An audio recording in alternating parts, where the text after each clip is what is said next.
Hey, good evening, everybody, and welcome to Monday Night Live here on ITR Clips. I'm Alex McCarthy. I'm being joined by SP3 as per usual. We are your double team every Monday, 8 p.m. right here on ITR Clips. Make sure you like, share, subscribe, all that good stuff, that YouTube jargon that you always hear. Welcome. We're looking forward to getting into the show. Tonight, William Regal has been headline news on wrestling, Twitter and Google and all of those analytics over the past week. Is he going out of his AEW deal? What is the situation there? Is he going back to WWE? Hoping to share some insight on that as the show rolls on. I believe it was Kurt Angle making some wild claims about Brock Lesnar potentially going back, not going back, but going to TNA at some stage. We're going to jump into all of that. SP3 is going to rate a couple of matches for you from the past week. If you have not had the chance to watch them, maybe that's a good guide. Maybe you can argue what the rating is with him if you did watch. Either or, good with us. And also, all of you in the live chat, we always welcome your questions. Make sure to fire them our way if you want to get involved in the show and have a discussion. SB3, how are you, my man? I just want to say my star ratings are more reliable than anyone in the industry. I'm not saying that because I am biased. I am saying that because I go by a certain criteria and I follow it every time and I don't break my own scale. And as you see, for the second time in what I think the last like 10, 12 years, Dave got a rating wrong that I got right. I gave Elite versus Death Triangle 5 stars. He gave it 4 3/4. This happened at WrestleMania 25 with Heartbreak Kid, Shawn Michaels, and Undertaker. I gave that 5 stars. He gave it 4 3/4. Happened with Shawn Michaels versus Kurt Angle. It happens all the time, Dave. Just smidgen. Follow my star ratings, correct criteria. And I do want to acknowledge the good brother A-Shock. Oh, yeah. He always seems to show up on Monday Night Live and FMC, and he was talking all that trash, all the Laker haters like A-Shock. It was all good just a week ago. It was all good just a week ago for y'all, but it's really good this week for us. And my prophecy, Alex, my prophecy of Anthony Davis, top 5 MVP, is coming to fruition. Listen, we've won 8 of our last 10. For those unaware, SP3 and I are both Lakers fans. Anthony Davis is playing out of his mind at the moment. 55 and 17 last night. Oh my goodness. He's averaging something stupid over his last 5. I think it's 28 and 13.5 rebounds, like 3 blocks a game. Like the guy is just playing crazy at the moment. And now that Russ kind of seems to have found his pocket as well, like in that 6-man role. It looks more promising than it did. Gee, I mean, it couldn't have got any worse at the beginning of the season. But we set the bar so low for ourselves that we are exceeding it. I'm very confident we'll make the playoffs now. I don't know what seed, but if the guys stay healthy, which is always the big if with Lakers, we're back in business, baby. Seems to be that's the thing we could coordinate from basketball to wrestling. It's all about if people can stay healthy and no drama, chemistry can be the right way, everything is good. You see how that's going down. WWE right now, they got people coming back, people filling in slide. Everything's good backstage. AEW, things wasn't good backstage for a while. They had injuries and it all fell apart. They were on top of the world beginning of this year. You see how the pendulum swings. It happens in basketball, happens in wrestling. Well, listen, we're going to get into all things AEW backstage and whatnot very, very, very shortly. Let me, first of all, say a couple of hellos to the people that have joined us tonight. Safet, or Safet. What's this rustling noise? Can you hear this? Is it you? Rusting noise? Rustling. Maybe it's just my end. Anyway, Safet's in the house always. Hey, man, welcome. A-Shock, of course, as we mentioned. He's always in the building. I'm not going to comment. Bone Daddy in the place. William Regal was just iron things from AEW. You can go back to and say, glad I'm out of this drama. Who else we got going on here?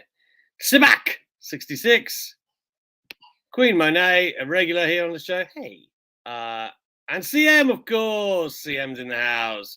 Man, I love all the regulars that stopped by. Thank you for doing so. Let's jump into the news, right? Let's do that first and foremost. SP3, catch everybody up on what's going on with William Regal. So, just for the context, he was written off TV for AEW last Wednesday when MJF attacked him. This was really the first week of their alliance on screen. Done already. But now there's reports on where William Regal's future might ride.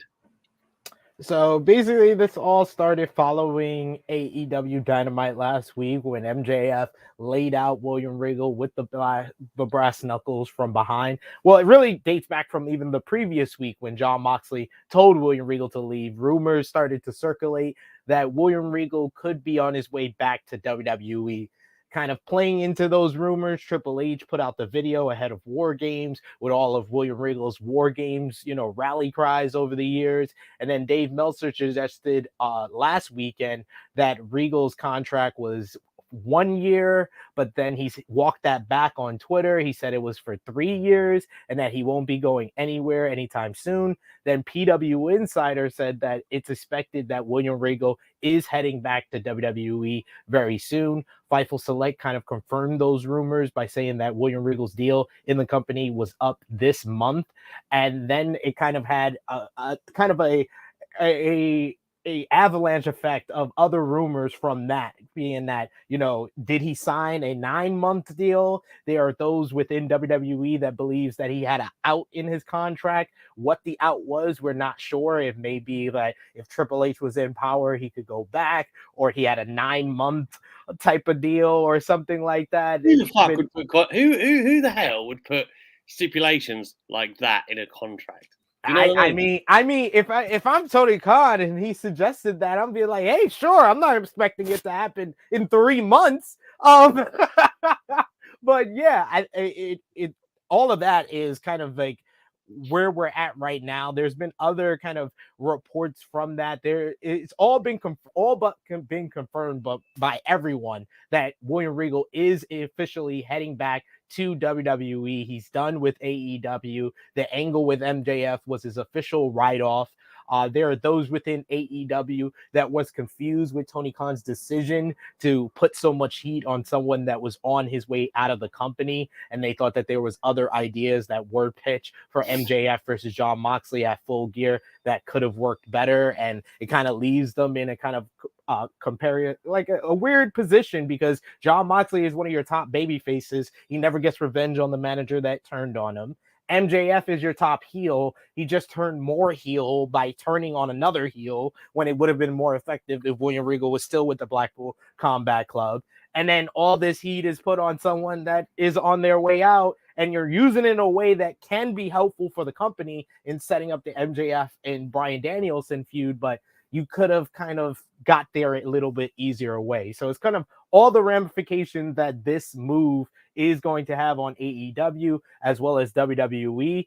I mean, for William Regal, in my opinion, it's a no-brainer. He never wanted to leave WWE. He was released by the Vince McMahon regime. He's comfortable there. He knows the system there. His son is there in the developmental system. Triple H is one of his best friends in the business. He can have the position that he always really wanted, and he was kind of being trained for when he was in NXT, and that's being kind of the head of recruitment for the main roster now. So I think it all makes the world of sense if you're William Regal.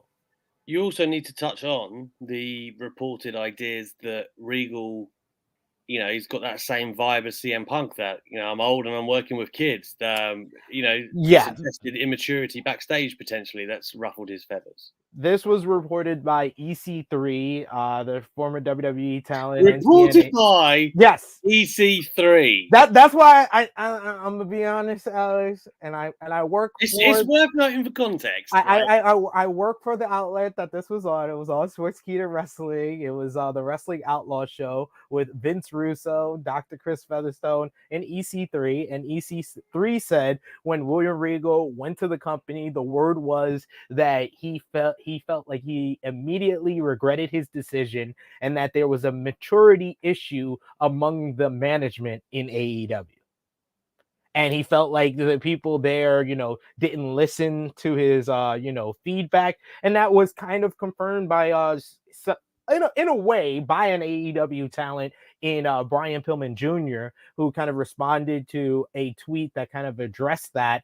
I think it was by Justin LaBar I forgot his outlet, but I think that was his name that first said it. And Brian Pillman Jr. responded to it, and he was like, that wasn't kind of the whole thing. He's like, there was people that did listen to William Regal, but maybe there was people that didn't. And he said he never felt like there was enough people that was there for like William Regal when he was, doing his classes and trying to teach people stuff. He said there would always be the regulars like himself, Wheeler Yuta, and Lee Moriarty, but he thought that more people would go to him more than those three. Right. So as you know, with my new job, I've been less in the daily news wrestling cycle, as it were, picking bits up. But when I was still doing it day by day, I had good chats with Regal.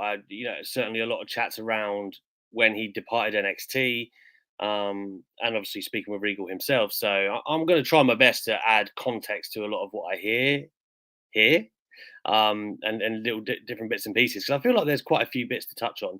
Number one, and you said it himself, he didn't want to leave WWE. He was very happy in that role of nurturing talent and kind of presiding over those who came through the doors of NXT, which, in my opinion, had been mega successful during his tenure in WWE. He basically had to go because they were changing NXT, right? And I heard this from Regal himself, from many others within. If you are, it's like, what's the best analogy that I can give? I'm running a football team, and SP3 takes it over, and he wants to do his own thing. You can't really keep the person from the old regime that all of the players look up to the most. How are you going to get your points across if you're still hanging on to that last regime, right? It doesn't really make sense. Regal knew his time was up, basically, as soon as Triple H was on the outs. He was ill. But as soon as he was away and Vince kind of took the 2.0 mantle, it was only going to go one way, right? He knew that, and he kind of accepted it early on. As you mentioned, his son, Bailey Matthews, as he's known, in NXT UK, presumably will be a part of NXT Europe when it launches in the new year. Again, hearing good things about that. So the way they're prepping for it anyway. So that's kind of another added wrinkle to the story where I think he was frustrated to kind of be like, leaving him behind, or he just convinced him to come over from bloody Japan. Anyway, that's a wrinkle to the story. So, Regal didn't really want to go.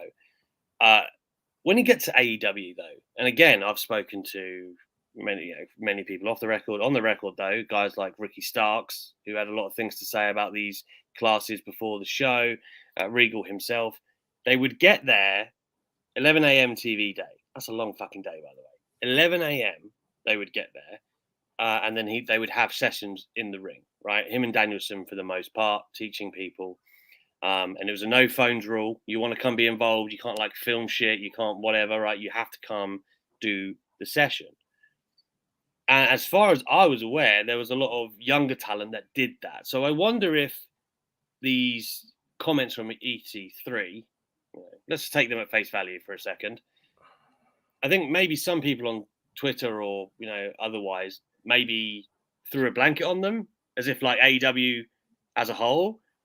But as far as I knew from Regal himself as well, like a lot of young talent made use of those sessions. So I don't think he's crapping on young talent not taking his advice. I think the key thing in ECW's phrase was the management, right? That it was maybe immature, and he maybe didn't have as much influence in that company as he did in WWE, which would take some adjusting to, right? Like he's gone from the biggest wrestling company in the world, where he has a lot of pull on who they hire and who they don't. And that kind of molds the future of the company to, it doesn't seem that he had that same divine power in AEW. So I can comprehend how that would be an adjustment for him, but that's also something that, he should prepare for, right? You're not going to walk in and start running a company. So I can see lots of different sides here, but I did know, Ricky in particular had told me some stories about the Regal teaching people around the ring, and there was a lot of the younger talent, you mentioned them earlier, that certainly did take him up on those lessons. And I know it was like a big theme of TV days in AEW. So where we are now, though, I really loved the Blackpool Combat Club. We were all puzzled as the story began to unfold anyway. It was kind of like, all right, well, where does this leave the BCC? Regal turning on Moxley, but Danielson still kind of ride or die for Regal. And I understand why they're doing that if we're going Danielson, MJF. Or I get it, but what's the BCC now, right? I think I saw Claudio Castagnoli talking, I can't remember who the interview was with, but I read it today.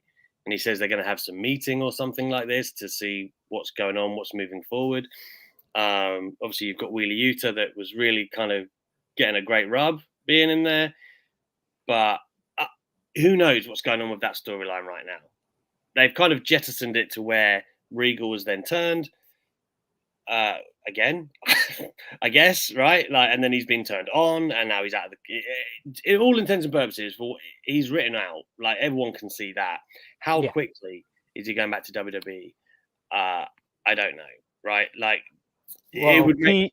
PW Insider today came out with the report that it's expected that he's negotiated his contract with them now, and that he will start in his backstage role with the company after next year. Right. Well, after the new year, there would have to be some sort of out in the contract. There would have to be. Well, I believe in the report they also made note that it's for a backstage role and it's a non-TV role. And I think that might be a part of what AEW negotiated it might getting him out of his deal. But also, I don't think that's the most pivotal reason WWE would bring him back, right? Like, it is what he did off screen that was more important. No, I'm talking about from the AEW standpoint. No, I get that, but what I'm saying is that I don't think that would have been a sticking point anyway for WWE, right? Like, they're not like, oh, we need him back as GM on NXT. Great, as great as that was. I'm saying for. Bix was debating this on Twitter yesterday. It's kind of like, who signs a deal for 9 months? I don't see that being something. He must have had some sort of clause where he could leave, or he had, for whatever reason. I sincerely doubt it's if Triple H comes to power reason, but he must have had a way that he could break his contract, and he obviously has chosen to do so. But I've spoken to Triple H many times about this, Regal himself as well. That relationship that they had, like, it's very difficult for people to understand. I don't know if people have read Regal's autobiography or how familiar they are with his story, but obviously very strong struggles with drugs and like his career being on the rails and whatnot. And really when he found a lot of purpose in retirement was with NXT and Triple H's vision, right? And he kind of found his new place in wrestling. His drug was behind him, but I just mean his career had come to an end, didn't really know what he was going to do. And here we are. He really found his calling. And Triple H had a great setup there. Samoa Joe was being welcomed into that fold, to kind of learn off Regal. Kind of surprised he didn't end up in the BCC in some ways. But, more on that another time. But still, I think once Triple H came to power, it was puzzling that Regal left WWE in the first place to everyone, right? Like, it was kind of like, what? But as we mentioned earlier, it was purely a Vince McMahon power thing. And that's what it was. But in terms of a Triple H spearheaded leadership, I think without Regal in there, it's just peculiar. Like, people don't understand how important he was to what Triple H did in his kind of meteoric rise with NXT. So I understand it. I don't know if it's as salacious as what people are making out. I feel like working with kids and they're just kind of piling into the CM Punk aspect of it. I don't know. Maybe it'll all come out in the wash. Regal's never, he's got his own podcast and he's never been shy to say what he thinks. I'm gonna be honest. I work for an outlet this podcast come on, but I was not taking what EC3 said seriously. I'm sorry. after Braun Strowman went out on a limb and said Control Your Narrative was going to be a bigger company than AEW in 2023. But now you got Strowman in WWE. You got Karrion Kross, who was going to be their top guy back in WWE. You got EC3 on Sports Key to Badmouth in AEW. He'll probably be back in WWE anytime soon. So it's just like, do I believe that he's heard word of this? Yes. Do I believe that he's talked to William Regal directly to be reporting this? No.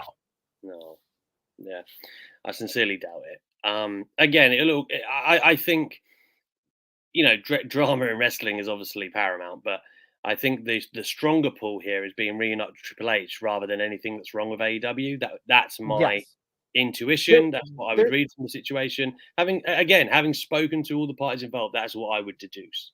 There's so many positives for William Regal, why he would go back to WWE, that I think it be so far into the reasons of anything wrong with AEW before he even gets to that, because of all the things why he would go back to, WWE for. And it really feels like with the moves that Tony Khan has made with, William Regal over the last couple of weeks, that this was very last minute, that this just came together, or something that just came together, and it kind of correlates well because it was just recently that his son showed up on NXT, got moved from when NXT UK got closed down. He got moved to Orlando in Florida. So this has probably been maybe miniature talks. Maybe he's been the liaison for WWE, because there's not technically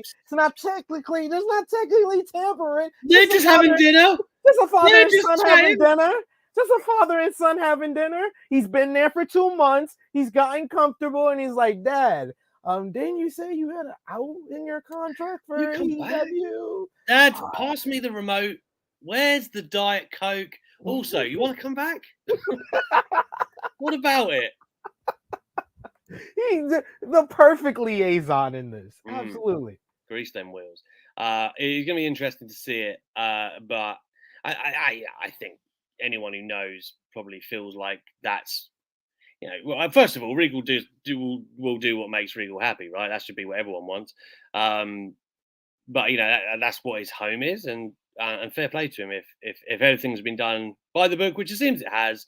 I don't know if Tony, one of the things that Tony Khan said in the interview that I had with him, I did ask him directly, what's the deal with people asking for releases? Like, what's the stance? And he said it's a case-by-case basis. He feels like the world is a case-by-case basis. I mean, in many ways, he's right. But, I didn't ask him direct names like Malachi Black or whoever. But he just said it is a case-by-case basis. If they're locked into long-term deals, where are they going to go? What are they going to do? Why do they want to leave? They're all things you have to weigh up. And I think when you look at what Regal wants versus potentially what he was doing in AEW, yes, he was a quickly beloved on-screen character. But if he's not an integral part of that kind of backstage apparatus, Tony's never struck me as the kind of person that would just to spite WWE not letting them have someone great. Right, he could have done that. Vince McMahon probably would have done something like that. He would have gone, well, fuck no, I mean, there's probably examples of Vince not doing that, but still, that would be a move you could do, right? Oh, well, he's valuable. I don't want WWE to have him. Tony's never struck me as that kind of person, No. And I think they just did what's best for everyone here. So, Regal, they want a spot for Regal in that kind of inner circle of the backstage or the hierarchy in AEW. Yeah, fine. And it could be something, something I just thought of is that more recently AEW started giving like kind of backstage roles to, people like Tony Schiavone, QT Marshall, Christopher Daniels.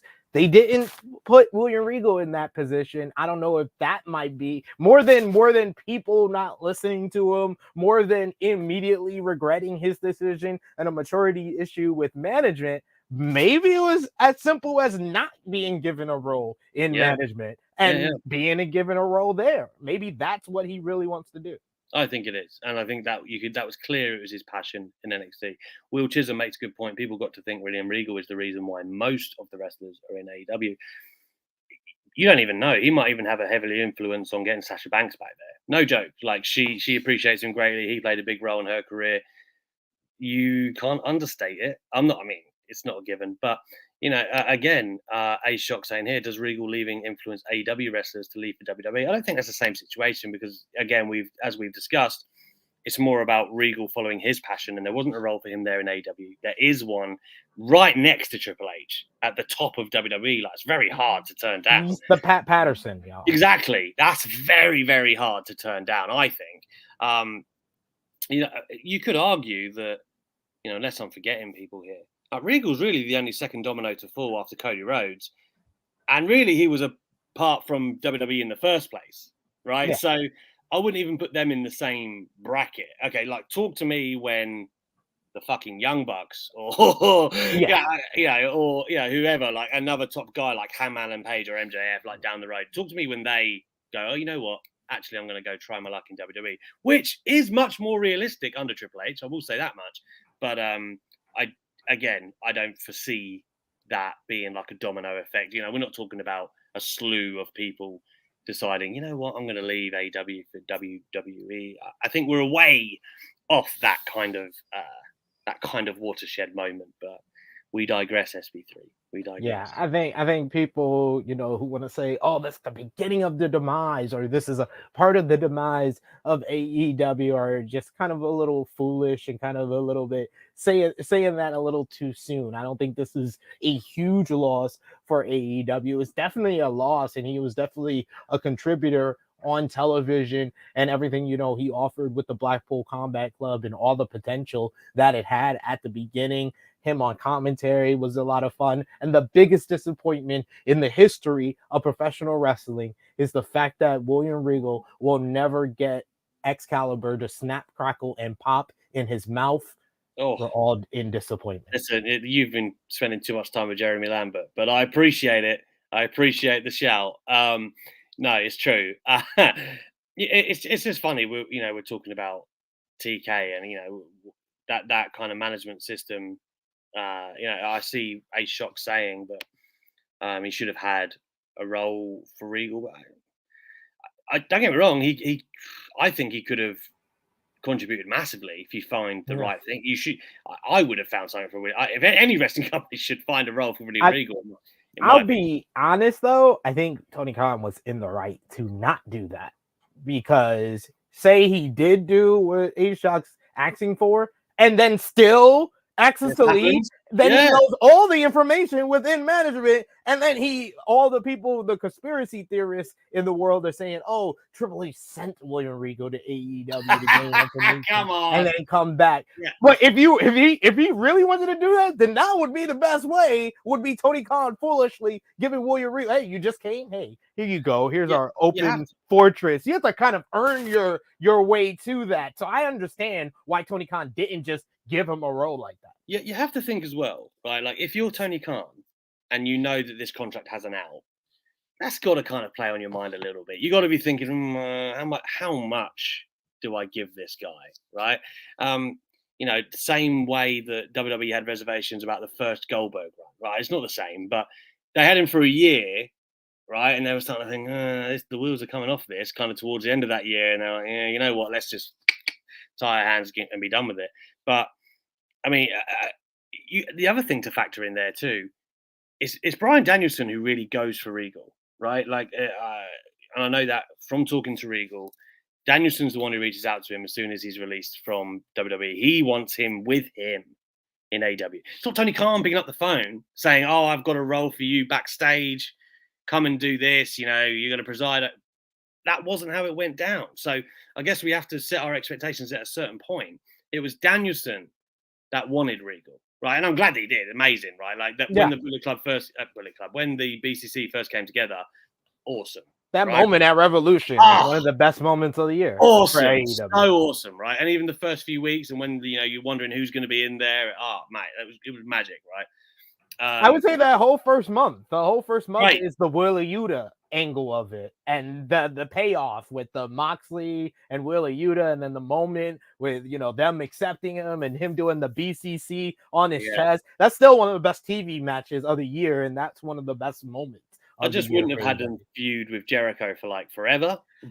I made this argument here. I'll say it here, Alex. The Jericho-verse might be worse than the Cody-verse, y'all. Because this Jericho-verse, he don't know how to have simple, short feuds. Like, I don't understand. I really feel like if I could rewrite this whole year for AEW, one of the things I would do is not let the BCC and JAS feud before Blood and Guts. Blood and Guts should have been for the Eddie Kingston, Chris Jericho feud. It should have ended that there. And then you go into Jericho Appreciation Society versus Blackpool Combat Club. And it wouldn't feel as long as it's felt. But these dudes started feuding in May, Alex. And it's still going on. It's still, but Jericho has done this. And now he, back-to-back years, he's killed two great stables that had tremendous potential. Last year, it was the Pinnacle. This year, it's the Blackpool Combat Club. Why does Jericho keep doing this? That is the elusive question. I feel like we've covered all bases with Regal, but if you guys in the live chat want to ask us a particular question on this, we'll do our best to answer and discuss. So let us know if you do have any thoughts on that. We're going to turn our attention to Brock Lesnar before we get to the star ratings and the finishing chat here. SP3, do you want to catch people up on what made some headlines this week? Well, the matches that I think stood out the most as far as past Survivor Series was on Wednesday's Dynamite in Indianapolis. Did you listen to what I said? I said we were talking about Brock Lesnar, not the matches. I thought you were. I thought you said the star rating. Oh, the Brock Lesnar. Star ratings are next. They're next. So, Brock Lesnar's now. Okay. So Kurt Angle on his podcast basically said that when he was in TNA, he got a call and he talked with Brock Lesnar, and Brock had basically been asking him questions about potentially coming to TNA. And I don't know at which point this was. It might have been during his run in New Japan Pro Wrestling, because they did wrestle over there, so that kind of coordinates in that way. But yeah, that's a great what if that just got added to the wrestling what ifs out there. Well, I mean, the interesting thing is that apparently TNA didn't want to give Lesnar, and imagine how insane this sounds right now, the Angle type deal that Angle had at the time. I mean, whether they had the money to or not, I guess, is another question. But Angle was working X amount of dates, highest paid guy by a country mile. Rightly so, by the way. He was probably the best wrestler in the world, you could argue, at that stage. Like, he was in the argument anyway, right? Like, I feel like if anyone who... and I was only really an avid watcher of TNA for maybe around when maybe 2006, 7 to like 2010, 11, right? That was kind of like my peak of watching. And then I did. So you came in with Angle, basically, right? Yeah. Christian was when I really was like digging it. You know this, right? But that's me. I was watching TNA before that, but I really say like my fandom of TNA started with Christian coming on. Yeah. And I enjoyed the fuck out of the main event Mafia as well. I don't give a shit. But I did too. I'm not going to front. I liked it, and I liked the ending too. I think the ending was great. It's just overshadowed by the fact that a month or so later, Hogan and Bischoff come. Yeah, exactly it. And that was kind of for me when I was a bit like, and I remember watching Aces and Eights and thinking, what the fuck is this? And then that was it for me. But anyway, back to the point. At this, we don't know the exact timing, but it's obviously somewhere between, like you said, when they're wrestling in Japan and Lesnar comes back into wrestling in 2012. So Lesnar is working in UFC a lot during these years, but then he has diverticulitis, which really nearly kills him, basically. There was a time, though, even post WWE, there's never been a time where his stock was particularly low, right? So he would have been worth the gamble at any stage. And some of the matchups that I could have changed the trajectory of everything. It really could have. Imagine getting Joe and Styles matchups 10 years prior. 10, yeah. I mean, I thought Styles and Lesnar had a killer match anyway. Yeah. Styles and Lesnar was tremendous. Joe and Lesnar had a great build up to their matchup and had a great flurry at the beginning, but didn't get enough time. I think it didn't hit the heights that I think one of the other things with Joe and Lesnar. Sorry, we're going off on tangents here. Is that so many people were actually like, shit, maybe they should have Joe beat him, right? Like everyone had kind of come around to it, like, oh, maybe. And then when he was just so convincingly beaten, everyone was like, we should have known. And you always get that gut punch feeling. But yeah, first of all, I don't think Kurt Angle, the man of three eyes, would lie. And also I can totally buy Brock Lesnar exploring making a lot of money.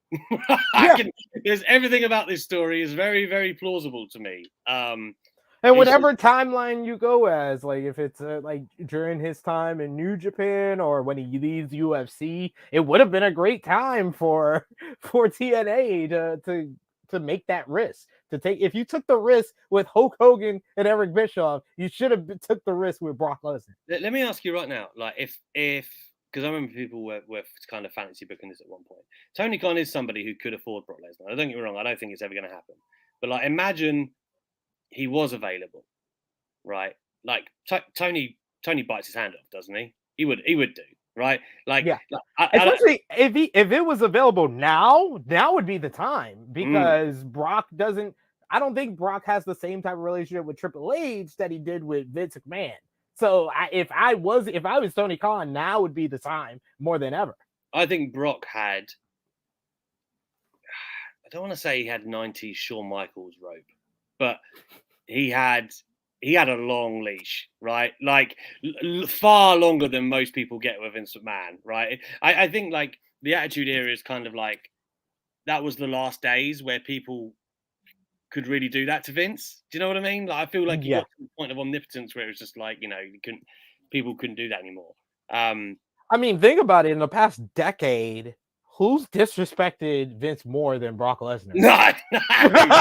like the thing with Brock, right? Like, so anyone else who negotiates with Vince, right? Like, there is always that underlying feeling, like, all right, well, what else are you gonna do, right? Or like, where else are you gonna go? Like, Brock does not give a shit. Like, if you don't pay, fine, he's cool. He'll just go back to his farm. Like, and I think Vince is always like, like when it's coming down to crunch time, he's like, I'm gonna have to pay this guy, and I like Jesus. But it's always fun. It's always fun. Again, I'm not entirely sure what Brock's contract situation is right now, as Ace Shock correctly puts, because I know that he maxed out a lot of his dates early this year. Like, he was on, remember the first like 2 months of this year, he was on TV like nearly every week. Like, I think he only missed like 2 or 3. And then obviously they've had the Mania. He was on 5 shows this year. Huh? 5 major shows. He wrestled on 5. That's a lot. 5 major shows. That's a lot for Brock. That's a wrap. So I assume he'll come back, and it's an LA Mania. Like, I assume he's going to be involved in some capacity. So yeah, again, it's purely hypothetical, but I don't think I think it's insane that anybody said, don't think we're going to pay Brock Lesnar that money at any time. I agree, especially if you're TNA. At any point in your history, you needed Brock Lesnar. You needed Brock Lesnar, and you should have paid everything. You should have fired some people to pay Brock Lesnar. You should have made some room. That's what you should have done. Yeah, you should have done like me in NBA 2K when I see a high free agent. I start releasing people, trading people for some draft pick. Got to create that money. You got to get that big free agent. Yeah, give him the pencil. I don't give a shit. Give it all to Brock. What was you doing, TNA? All right, let's move on to some star ratings as we enter the final echelon of this show. Remember, guys, in the live chat, feel free to give us some questions if you want us to answer anything at the end of the show, wrestling or not. You're always welcome to dish us your questions. And remember, like, share, subscribe, please. Help ITR Clips. Help us. Help Inside the Ropes. SP3, what 2 matches are we going to dive into this week? This week, we are doing from Wednesday, November 30th, AEW Dynamite. We're doing the Elite versus Death Triangle, match 3 of the Best of 7 series for the AEW World Trios Championships. And we are doing the December 2nd SmackDown with Ricochet versus Santos Escobar in the SmackDown World Cup. Boy, Triple H is trying to make Ricochet back to where he was, isn't he? It's good. It's a joy to see. Hey, this 3-week push has been nice. It's been nice for us Ricochet fans. But the nice thing about it is that I know that Triple H just won't forget about him like Vince did. This is true. So, hopefully. Anyway.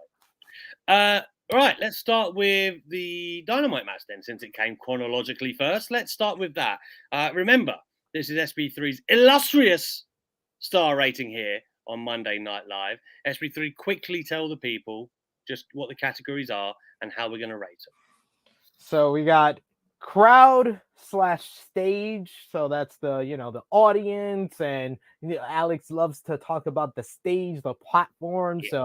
Where it matters, where it happens matters. Then we got the second one, in-ring work. So what they do, the actual action in the ring. Build up can be one of two things. It could be the build up to the match, the build up of the match, a lot of different things in that way. Storytelling is what's the story of the match? Is it strong enough? Was it put over in the matchup? And then the finish, the crescendo, how they end the match and how it finished off, of course, is a big factor as well. So hang on. So you gave 5 stars to the first match of yes, right? of the best of 7. That's the only 5-star we've had thus far. SP3, talk us through it. What are you scoring this one? So as far as the Elite Death Triangle match 3 on Dynamite last week, crowd stage, Dynamite, it's not the big stage as the pay-per-view like we talked about with the Full Gear match. So you got to take that down a notch. And the crowd, I would say, for this week's Dynamite wasn't the strongest. There was it wasn't one of those hot party type of crowds that you get from AEW. So I was a little disappointed in that. Like as proven here with the previous 5-star, it's not that you can't get a 5-star on like a national TV, but if it's positioned right and it's hot, I think it's always going to be very hard in the middle of a 7 series where the climax match 7 really has to be the apex. I think it's very, very hard to reach, unforeseen heights, as these guys are trying to do here. But, so it's not impossible. You don't have to always be WrestleMania to get a 5-star match, just to make it clear. But yes. Yeah, I agree with you. Like, I for a Dynamite crowd, I was a bit like, Yeah, it was like, huh. So I gave the crowd stage, I gave that one a 3. Cool. Okay, let's keep it moving. What about the? Let's talk about some in-ring action. Man, in-ring action, man. These 6 guys, I think they're always going to get a 5 when we talk about in-ring action. It's always going to be a 5 because you got the different scenarios and the different matchups within this whole trios, tournament this whole trio series going on. You got Omega and Pac, which continued here. Their sequences seem to just give you like the most flawless in-ring work when they're going at it between these two teams. You got the Young Bucks and Lucha Bros going at it. Then you had all the brawling going on the stage even before the bell even rang, which I do put into account of this match because it just created kind of a totally different type of matchup than what we got the two previous times. And that's a factor in this whole in-ring work in giving it a 5, is that they also have to not only have great in-ring work, they have to have great in-ring work that's a little bit different from the first 2 times, and they did that here. That bleeds over into the storytelling as well? Yes, and the storytelling, I gave that a 5 as well because that was the big thing. I was like, it has to be different from the first 2 times. So the first match, you had the Elite coming back, showing no ring rust. Then you had the story with the Death Triangle, finally Phoenix seeing the dark side, seeing what Pac was talking about, that he needed the hammer to get the win, getting the win there. The second match, totally different atmosphere. The Elite are now the heels. They're playing to the crowd. They're trying to get the most heat possible while Death Triangle are pulling out some of their dopest, coolest moves. So they're clearly the baby faces here. But then the finish kind of turns it on its head where Penta pulls out the hammer, even though it looks like Matt's going to use it, and the Death Triangle still win. And then here, you had the Elite story. The story was from the very beginning with the Elite attacking Death Triangle in the entranceway, was a complete sense of urgency and desperation for the Elite. And I love the stuff that they talked about. I watched BTE earlier today where they do a whole segment, Alex, where it's called NBA on BTE with Daniel Garcia and Private Party talking about the best of 7 series like it's like an NBA series. And it was like, this was a legacy game for Matt Jackson. Matt Jackson needed this game. So you felt that desperate, even without seeing BTE, you saw that story played out before your eyes. So the storytelling, I gave a 5. I like it. What about the build? The build up, I gave that a 4. I'm not gonna go all the way with that with a 5. I think the build up was more not about the build up to this match because it's a part of a series. It was about how the match builds. So you have the craziness on the ramp, on the stage, with them busting out moves they regularly do in the ring on the stage, like Omega doing his his eye angle Fame Master and stuff. I was like, why are they doing this on the stage? This is nuts. Doing the Lucha Bros doing rolling cutters on the stage. This is just crazy start to this matchup. And then they brought it into the ring, brought it outside, but mostly like the last part of it, like kind of stuck into the ring. And I thought that they built very well to the last few minutes of the matchup. So I gave it a 4, but I didn't go all the way with it because I didn't think the buildup was kind of perfect. Well, let's talk about that. The finish, man. Like, what did you give the finish here? The finish, I gave 4.5 to, because the finish was very brilliant because I didn't see it coming. It really looked, they really set that up like Death Triangle's got this. Like you see Kenny and Nick are being held back, and then you see Pax going up top for the Black Arrow. You hear Kenny like, "No, Nick, move, Matt, move," and then he goes up, he comes down, and then how Matt got his knees up was like perfect timing because you didn't see it until like Pac is basically right down there and he gets his knees up right into the nose too. That was perfect. I was like, not even to the ribs, the nose, because the nose is the weak spot. And then Pac's selling of it. He melted like he was a freaking candle, Alex. He was like, No, that Red Arrow move though, like legit, if that went wrong even a little, fuck. Like you're in big trouble. So I think anybody kind of doing that to him. And then I love also the other guys because you said, like I said, Kenny and Nick are being held back, and then immediately when he sees that Matt gets his knees up, you see Kenny turns into defense and he's holding them back. It was great. It was great. Just perfect timing on everything about that finish. So I gave it 4.5. I don't think it was like the perfect finish like I saw at Full Gear, but it's very, very close. And you think maybe the crowd is where this gets dragged down a little bit? Yeah, probably if the crowd reacted better to it, I probably would have said it was perfect. Yeah, the atmosphere didn't quite match it. So what does that leave us at as a final score? So put all those numbers together. Let's give you the numbers and then you can do the math. I'll let you do the math. I think you got 2 5s, you got a 3, so that's a 4. Then you got a 4.5, so that's 4.25. What did you finish with the fans? That was 3.5. No, 3. So you're down to 3.75. There you go. Did I miss anything? What did you give the storytelling? Storytelling was a 5. Okay. I think we average out at a 4 with the 2 3s. You got 3 5s and a 4.5. So yeah, probably a 4, 4.25. 4.25. It's around that ballpark. So yeah, we'll say 4.25. We'll say that because I think the 5s drag it up from So there you go. Good stuff from a nice main event on Dynamite. What about the main event of SmackDown that had the rebirth of Ricochet SP3? Man, this surprised the hell out of me. Like I'm not gonna front. I don't expect this quality of a wrestling match on WWE weekly television at all. I hear a lot of people pull out the word banger a lot, and and then when I hear them say the word banger and it's not a banger to me, I'm gonna make a face. I don't say anything because I respect people's opinions, but I'm like that. There's a difference to me in a good match, a great match, and a banger. And this was a banger. This Ricochet and Santos Escobar, this match, you could put it on any takeover show and it wouldn't look out of place. So let's talk about it. Crowd, stage, it's WWE show.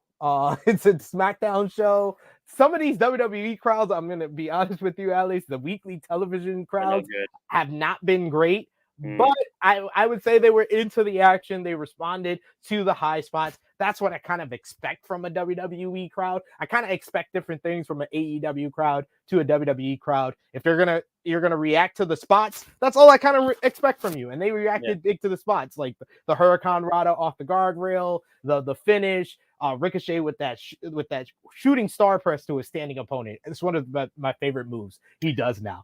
So I would say 3.5 for the crowd and the stage. The thing with WWE, right? Like if they've got like a UK crowd or like a takeover crowd or a Canada crowd, Chicago crowd, like that's different.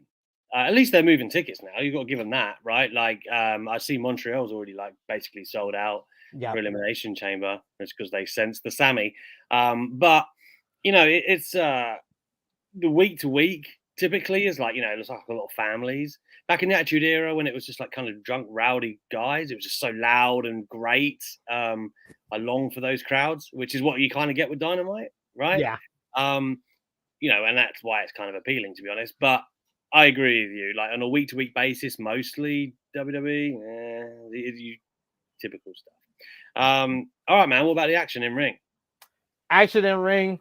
5 stars for the action in ring. These guys just went out there and they basically, like I said, you could put it on a takeover card, it wouldn't look out of place. But they basically took what they did in Lucha Underground as Prince Puma and King Cuerno and just did it on WWE television. And it was great. It was exactly what I remember it as when they were totally different characters 7 years ago in Lucha Underground. They delivered here. You had, like I said, you had the Hurricane Rana spot off the guardrail where they ran up the guardrail. You had the fan in the front row, like, oh no, they're gonna fall on me and stuff. Great stuff.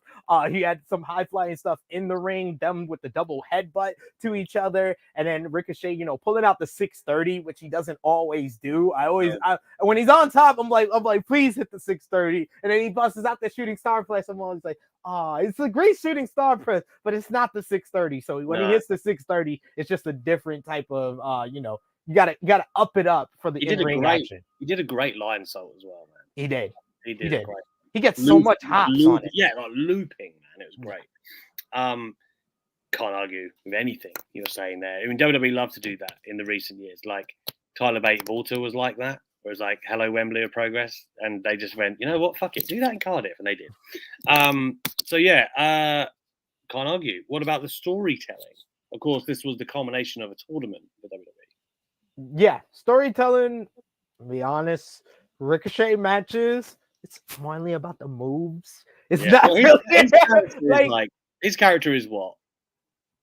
He's a superhero. He does great fly flying moves, and yeah, there's not much of a story to that. I think that he's great at doing these moves, and he does it so flawlessly that they just lean into that, and they kind of just don't care about the story too much. But I think that you know, the storytelling was pretty strong in there, but it's not one that I can like repeat back to you like the ones that I rate 4 or 5 stars for the storytelling. I can repeat back to you verbatim the story of the matchup. I could say it in a few sentences. I can't really say the story of this matchup. The story of this matchup was they did a lot of cool moves.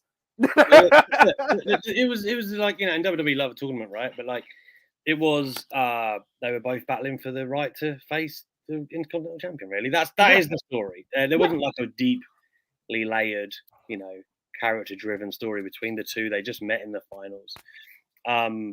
So I give it 3.5 for storytelling. Sure. Because at least there were stakes, right? Yeah. Like, what I will say is, you know, Triple H did a really cool job of giving Ricochet an aura. Like, we all remember the flip to the outside and Velveteen Dreams, like jaw-dropping, such an awesome moment, right? Like, and that did so much for Ricochet at that time. I know it's hard to remember back then. And Triple H has got so much work to undo what Vince did to Ricochet, basically. But it can be done because he is that amazing, right? Like, this is a man who can somersault from lying down. It's ridiculous. Or I think you can do it from a seated position, which is just fucking stupid. It really is. But I'm sure Triple H can find a way to present him in a cool way. You need to do that without a microphone, mostly. Sorry, Ricochet. What else have we got here then? What have we not discussed? The build up, I would say I would give the build up another three, probably a three, because it was a tournament. They built up the tournament, pretty well with like a couple of good matches. You had Ricochet and Mustafa Ali. You had Ricochet pulling out the upset on Braun Strowman. You had Santos beating Shinsuke Nakamura and Butch. So there was some good matches along the way.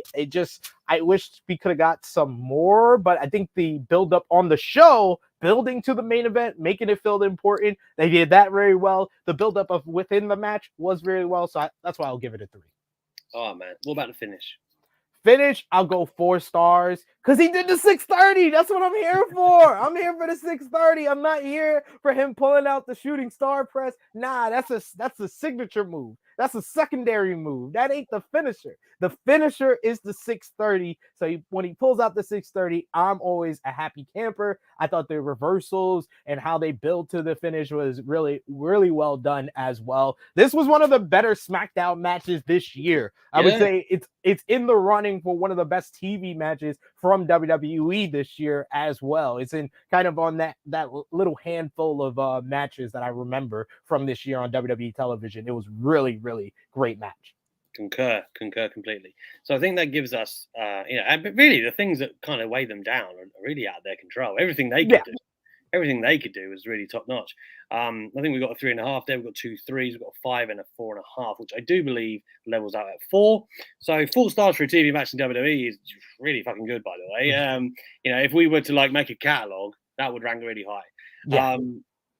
So yeah, all factors considered, great week of wrestling. Very good to see that. SP3, man, tell the people before we wind down here, where can they find you this week?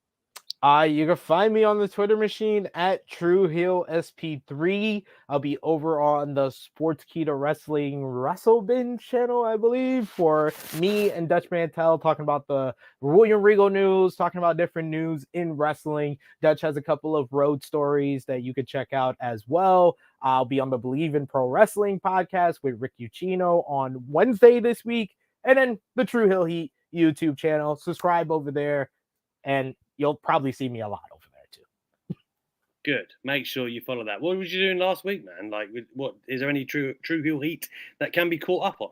Yes, check out True Heel Heat 203. That was our last flagship podcast last Saturday. It was myself, Miss Chrissy Love, and Cresta Star of Fightful. One of the funniest people that we've had on the show. And we did a couple of karaokes on the show, Alex. We did Hardball, the theme song to the movie Hardball. We did Family Matters theme song. And we did Smart Guys theme song. And I saw a clip of this. Yes. I saw a clip. I felt life being injected into me. It felt great. Matty says, who's winning the World Cup? What kind of question is this on my show? To be fair, I honestly, you could make an argument that the winner of us versus France on Saturday is the winner. I also think Spain's a horrible matchup for us because I think they'll just bop us off the pitch, and that's who we'd likely get in the next round.